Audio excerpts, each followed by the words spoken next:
Hello guys, welcome to my video. So guys, have a blessed day. So we're going to read Teaching a Samaritan Woman. So before I read, we're going to pray. So just bow, close eyes please.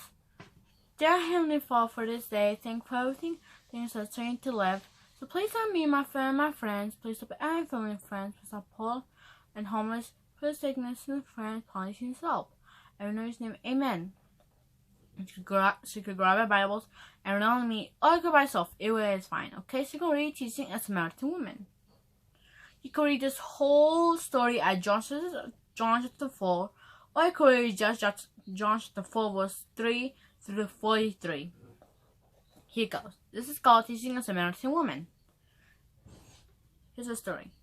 On the way from Judea to Galilee, Jesus and the disciples traveled north through the district of Samaria. He got tired from the journey. About noon, they stopped near the city of Sychar to rest by a well that Jacob likely dug or paid to have dug centuries earlier. Down to our time, such a well can be found near the modern-day city of Nablus. While Jesus rested near the well, his disciples going to a nearby city to buy some food. The absence, a Samaritan woman comes to draw water. Jesus says to her, "Give me a drink." John chapter 4 verse 7. John chapter 4 verse 7. Woman of Samaria came to draw water, and Jesus said to her, "Give me a drink." Jews and Samaritans generally have no dealings with one another because of deep-seated prejudices. So the woman is astonished and asks, "How is that you, just by being a Jew, ask for me for a drink, even though I am a Samaritan woman?" Jesus answers, "If you had known of the free gift of God, who it is who says to you, 'Give me a drink,' you would have asked him, and he would have given you living water." "Sir," she replies, "you do not know how a bucket for drawing water, and the well is deep. From what source then do you have this living water? You are no greater than our forefather Jacob, who gave us well, who together with his sons and his cattle drink out of it are you." John chapter 4 verse 9 to 12. John chapter 4 verse 9 through 12. It says, "So the Samaritan woman said to him, 'How is that you, despite being a Jew, ask for me a drink, even though I am a Samaritan woman? For Jews have no dealings with Samaritans.' And answered Jesus said to her, 'If you had known of the free gift of God, and who it is who says to you, "Give me a drink," you have asked him, and he will have given you living water.'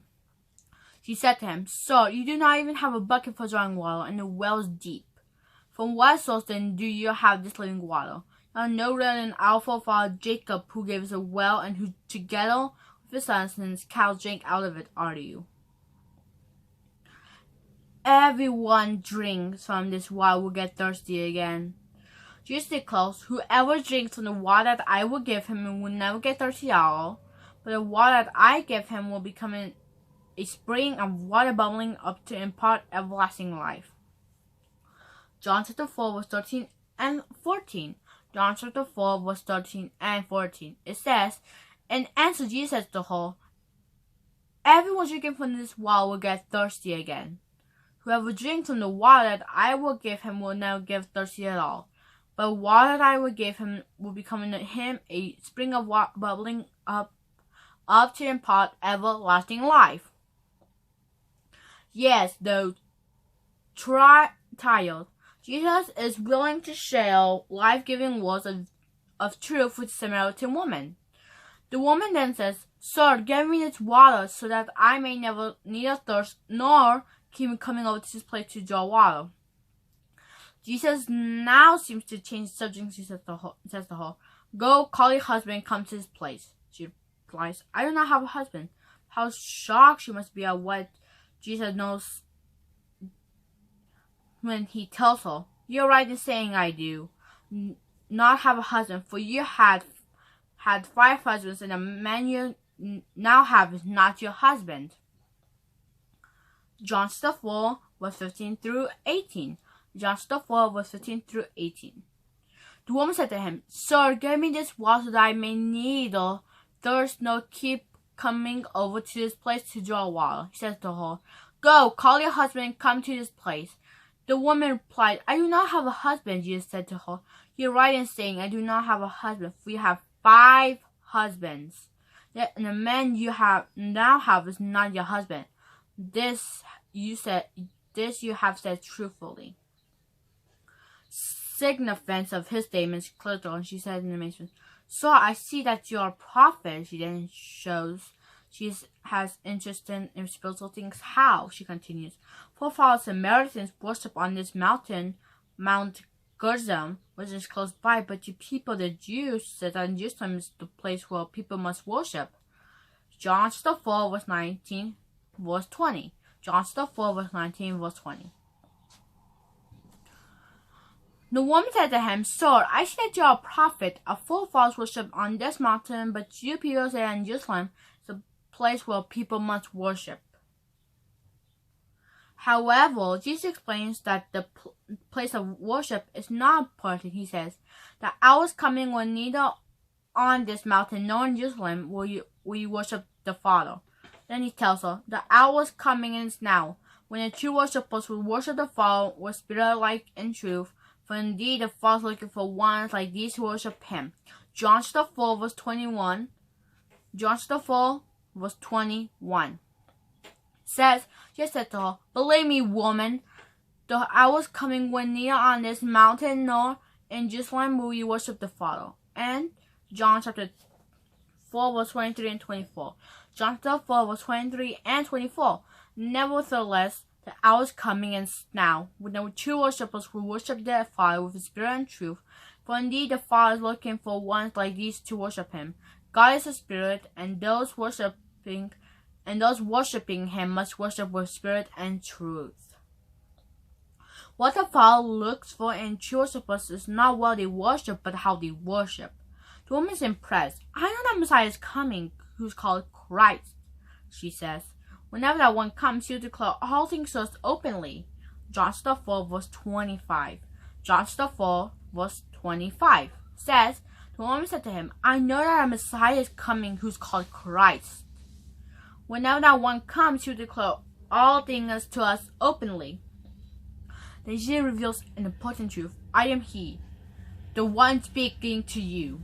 John 4, verse 26. John 4, verse 26. Okay? Says, Jesus says to her, "I'm he, the one speaking to you." Think of that! Here is a woman who comes at midday to draw water. Yet Jesus favors her in a wonderful way. He tells her poignantly what he has apparently not yet confessed openly to others, that he is the Messiah. Many Samaritans believe. Jesus' disciples returned from Sychar with food. They find him at Jacob's well when they left him, but now he's talking with the Samaritan woman. As the disciples arrive, she leaves her water jar and heads for the city. Once the car, the woman counts the people and the things that Jesus told her before. With conviction, tells them, "Come and see a man who told me everything I did." Then perhaps to arouse curiosity, she asks, "Could not purpose be the Christ?" John 4, verse 29. John 4, verse 29. "Come and see who man told me everything I did. Could this not perhaps be the Christ?" That is the question on a vital subject, one that has been of interest since Moses' day. Deuteronomy chapter 18, verse 18. Deuteronomy chapter 18, verse 18 says, "I will raise up from the midst of the brothers a prophet like you. And I will put my words in his mouth, and he will speak to him all that I command him." It moves the people of the city to come out to see Jesus for themselves. Meanwhile, the disciples urge Jesus to eat the food they have brought. He replies, "I have food to eat that you do not know about." Disciples wonder at that, saying to one another, "No one brought him anything to eat, did he?" Jesus kindly explains with words that hold meaning for all of his followers. "My food is to do will of him who sent me and to finish his work."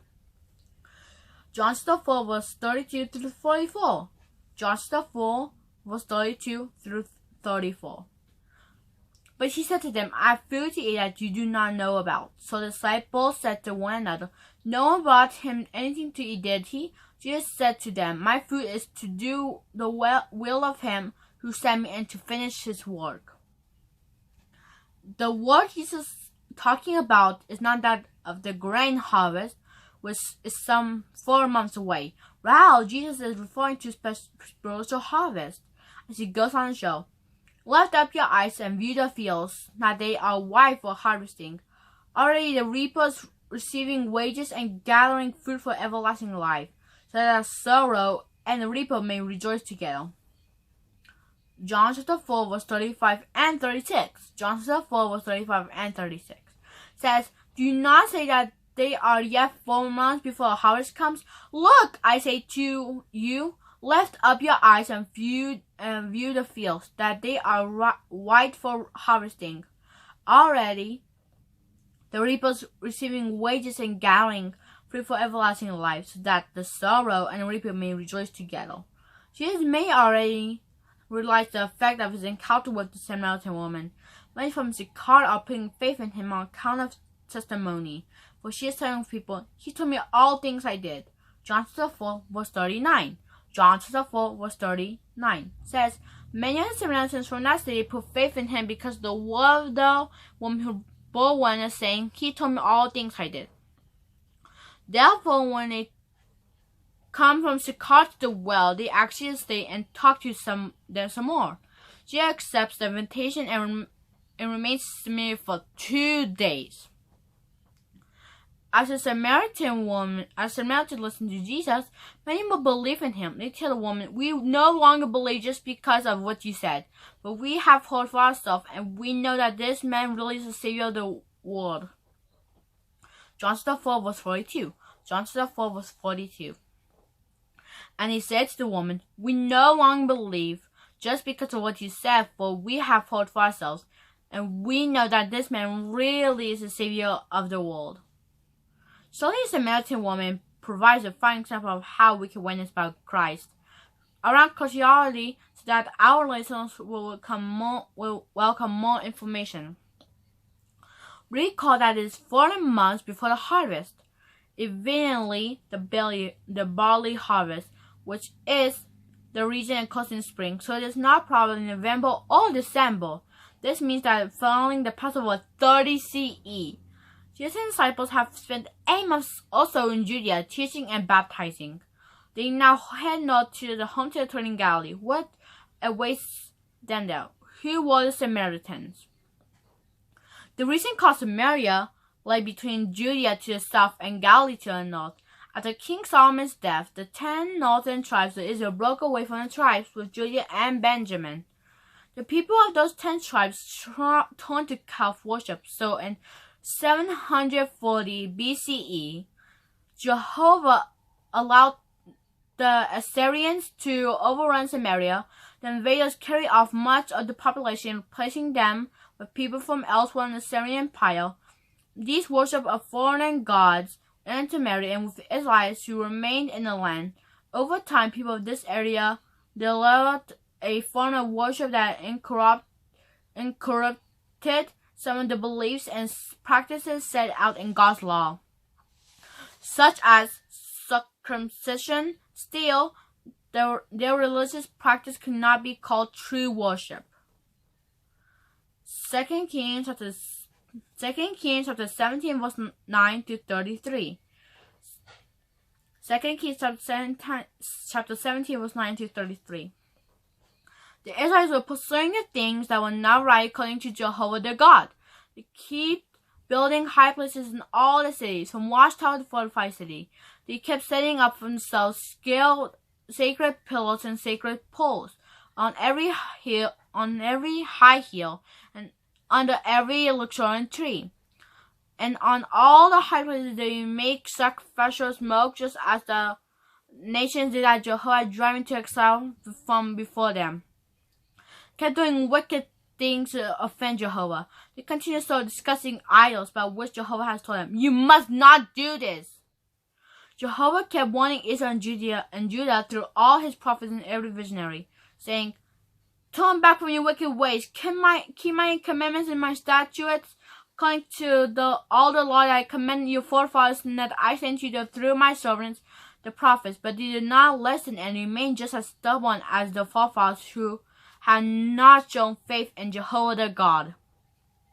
They continue rejecting his regulations, and it's convenient that he had made the forefathers and his reminders that he had given to warn them, and they keep following worthless idols and become worthless themselves, imitating the nations all around that Jehovah commanded them not to imitate.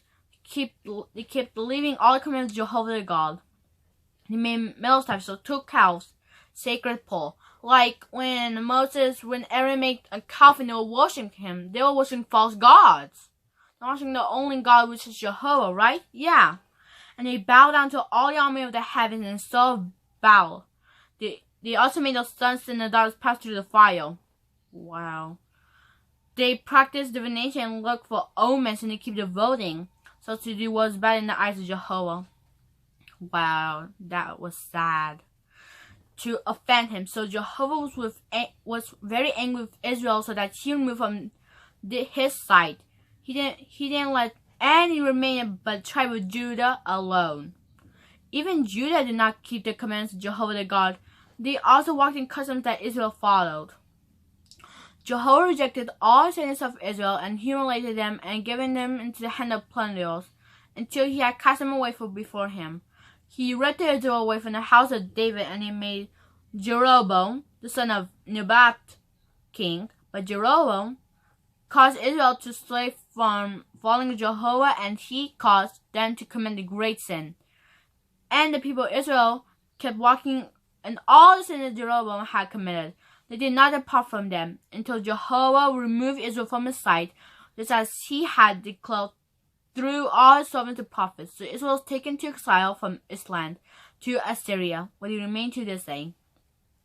King of Syria then brought people from Babylon, Contos and Nineveh, Hamath and Sepraharvaim, and settled them in the cities of Samaria in place of the Israelites.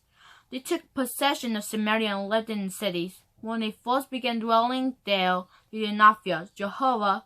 So Jehovah sent lions among them. They killed some of the people. It was reported to the king of Assyria, nation that you have taken to exile and resettle in the cities of Samaria do not know their religion, the God of the land. He kept saying lions among them, which are putting them to death, because none of them know the religion of God of the land. The king of Syria commanded, have one of the priests whom you took in exile from there return to live there and to teach them from the religion of the God of the land.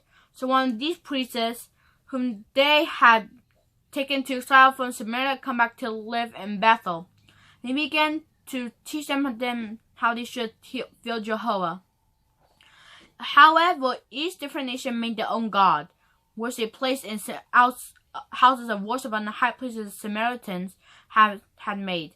Each different nation did so in the cities when they were living. So men of Babylon made Succoth, Banath, the men of Koth made Nagul, the men of Hamath made Eshemah, and the Avatis made Nabas and Taratak. The Sepharvites will burn their sons in the fire to Adramelech and Namalach, the gods of Sepharvaim.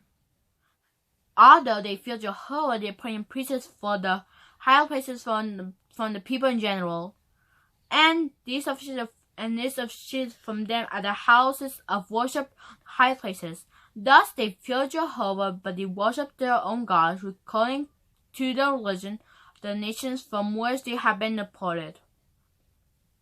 Wow, there's a lot of first the Egypt made gods, and then the second one was that when they worship cow, the Israelites. Wow. All the nations made the gods. So next we're going to read Isaiah chapter 9, verse 9.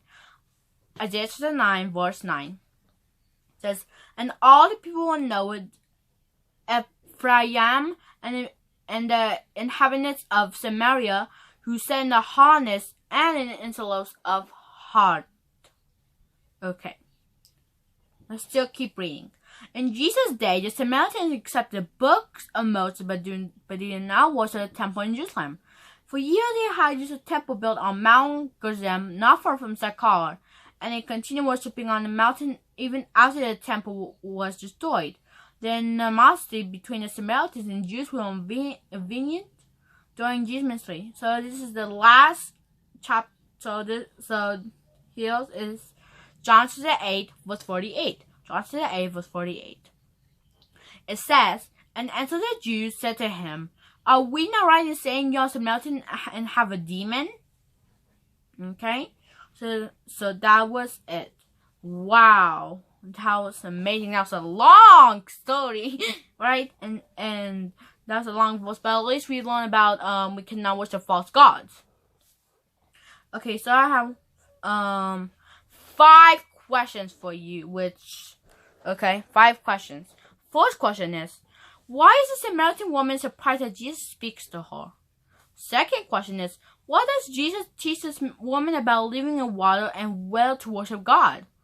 The third question is, how does Jesus reveal to the Samaritan woman who he is, and what kind of worship does he encourage? The fourth question is, what conclusion about Jesus does the Samaritan woman reach, and what does she then do? The fifth question is, what have Jesus' disciples been doing following the Passover 30 CE? I'm gonna say the five questions again. Okay. The first question is, why is the Samaritan woman surprised that Jesus speaks to her? The second one is, what does Jesus teach the woman about living water and where to worship God? The third question is, how does Jesus reveal to the Samaritan woman who he is? What kind of worship does he encourage? The fourth question is, what conclusion about Jesus does the Samaritan woman reach, and what does she then do? The fifth question is, what have Jesus and disciples been doing following the Passover 30 CE? Okay, so that's the story about teaching a Samaritan woman. Okay, and this was about 2 things, and we learned one about. The 2 things that it was about here is that Jesus Samaritan woman and others, and worship that God approves. One second. Okay, we learned 2 things here. The first question, that Jesus knows us very well. He knows what we do, because he has an eye on us, and he knows what we do, and he knows what we are. And the second that we learned is that we shouldn't worship idols or gods. Like it said in 2 Kings chapter 17, 9-33. I'm not gonna read it again. Because he's talking about idols and gods that we should not worship. So we should not worship no gods. We gotta worship one God. And that God is Jehovah. Our only God in the whole wide world. And that we must worship. Okay? So Jehovah is our only God that we should worship. And that's all. Okay? So that was about teaching a Samaritan woman. You can find all what I said in the questions. You can find all the answers at John 4, or you could use just John 4 verse 43. Okay. So I hope you guys have a blessed day, and bye.